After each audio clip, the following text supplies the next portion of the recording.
बढ़िया के सिलेक्टेड काम की और महत्वपूर्ण 20 बड़ी खबरों को। पर अभी तक आपने इस वीडियो को लाइक नहीं किया है तो फटाफट लाइक कर ले, लाल बटन दबाकर चैनल को सब्सक्राइब कर ले और साथ में बेल आइकन भी प्रेस कर ले और वीडियो को ज्यादा से ज्यादा शेयर करे। तो चलिए बढ़ते हैं खबरों की ओर।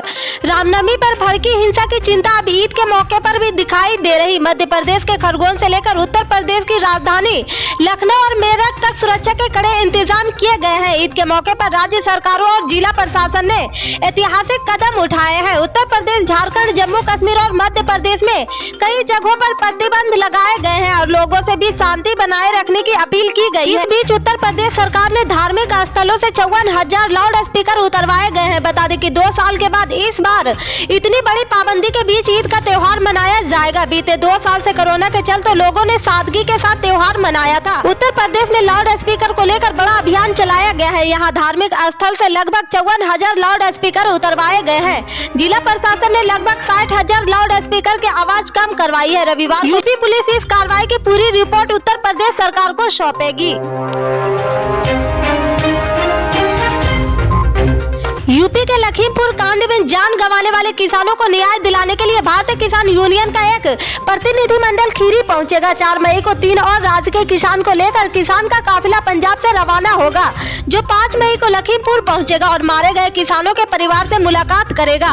भारतीय किसान यूनियन के महासचिव हरिंदर सिंह लखोवाल इसकी घोषणा की है। लखोवाल ने बताया कि भारतीय किसान यूनियन का एक प्रतिनिधिमंडल संयुक्त किसान मोर्चा के बैनर तले लखीमपुर खीरी का दौरा करेंगे। इसमें हरियाणा के अन्य किसान भी शामिल होंगे। आपको बता दें कि पिछले साल 3 अक्टूबर को लखीमपुर खीरी में किसानों के एक जत्थे को यूएसवी कार ने कुचल दिया था। इस घटना में 4 किसानों की मौत हो गई थी। इस घटना के मुख्य आरोपी लखीमपुर खीरी के सांसद अजय मिश्रा टेनी के पुत्र आशीष मिश्रा है। किसानों को कुचलने वाली कार आशीष मिश्रा की ही थी।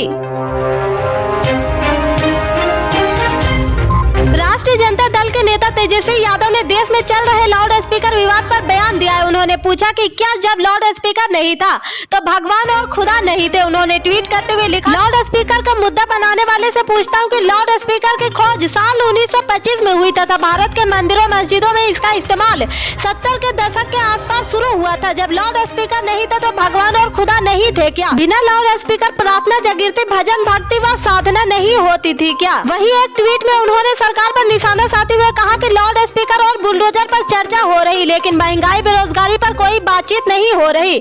उन्होंने लिखा है कि लाउड स्पीकर और बुलडोजर पर विचार में हो रहा, लेकिन महंगाई, बेरोजगारी, किसान और मजदूर की बात नहीं हो रही। जनहित के असल मुद्दों को छोड़ लोगों को भ्रमित किया जा रहा, जिसे शिक्षा, चिकित्सा, नौकरी, रोजगार नहीं मिल रहा, युवाओं की जिंदगी बर्बाद हो रही। इस पर चर्चा क्यों नहीं हो रही? डेनमार्क, जर्मनी और फ्रांस के अपनी 3 दिवसीय यात्रा से पहले प्रधानमंत्री नरेंद्र मोदी ने कहा कि वह ऐसे समय में यूरोप की यात्रा कर रहे हैं जब यह क्षेत्र कई चुनौतियों का सामना कर रहा। पीएम मोदी 2 मई यानी आज 3 देशों के दौरे पर रवाना होंगे। इस साल उनकी यह पहली विदेशी यात्रा है। यह यात्रा यूक्रेन पर रूसी आक्रमण के बाद हो रही। पीएम मोदी ने एक बयान में कहा कि मेरी यूरोप यात्रा ऐसे समय हो रही जब यह क्षेत्र कई चुनौतियों और विकल्पों का सामना कर रहा। अपनी व्यवस्थाओं के माध्यम से मैं अपने यूरोपीय भागीदारियों के साथ सहयोग की भावना को मजबूत करने का इरादा रखता हूं, जो भारत की शांति और समृद्धि की खोज में महत्वपूर्ण साथी है। यात्रा के पहले चरण में प्रधानमंत्री आज जर्मनी पहुंचेंगे।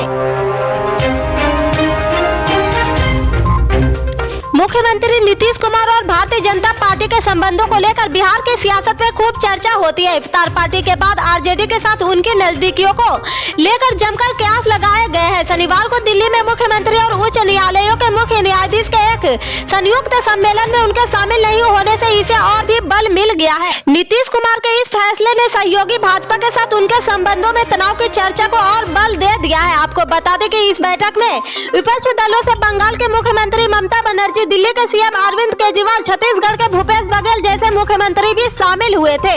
केंद्रीय कानून मंत्रालय द्वारा बुलाए गए सम्मेलन को पीएम नरेंद्र मोदी ने संबोधित किया और कई राज्यों के मुख्यमंत्री ने भाग लिया है। नीतीश कुमार ने दिल्ली जाने के बजाय एक इथेनॉल उत्पादक संयंत्र का उद्घाटन करने के लिए पूर्णिया का दौरा किया है। उन्होंने इस सभा में शामिल होने के लिए राज्य के कानून मंत्री प्रमोद कुमार को दिल्ली भेजा है, जो भाजपा से है।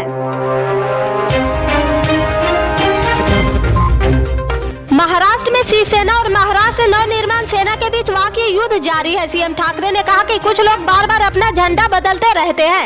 इसी बीच महाराष्ट्र नवनिर्माण सेना प्रमुख राज ठाकरे कल शाम 7:30 बजे औरंगाबाद में रैली हुई है। बता दें कि लाउड स्पीकर विवाद को लेकर राज ठाकरे प्रदेश सरकार पर लगातार निशाना साध रहे। वही राज ठाकरे की रैली से पहले मुंबई में शाम करीब 7 बजे बीजेपी की ओर से यह सभा का आयोजन किया गया है। विपक्ष के नेता देवेंद्र फडणवीस इस सभा को संबोधित किए हैं। राज ठाकरे की रैली से पहले प्रदेश के सीएम उद्धव ठाकरे ने उन पर निशाना साधा है। सीएम ठाकरे ने कहा कि कुछ लोग बार बार अपना झंडा बदलते रहते हैं। पहले वह गैर मराठी पर हमला किया करते थे, लेकिन अब गैर हिंदू लोगों पर हमले करते हैं। वहीं शिवसेना सांसद संजय रावत ने नाम लिए बिना राज ठाकरे पर निशाना साधा है। उन्होंने कहा कि वह अयोध्या और मराठवाड़ा में जा रहे हैं, लेकिन उनके पीछे कोई भी भजन करने वाला नहीं है। उन्हें लगता है कि हिंदू आवेशी बनाकर शिवसेना का वोट प्रभावित करेगा, लेकिन प्रदेश में ऐसा नहीं होगा।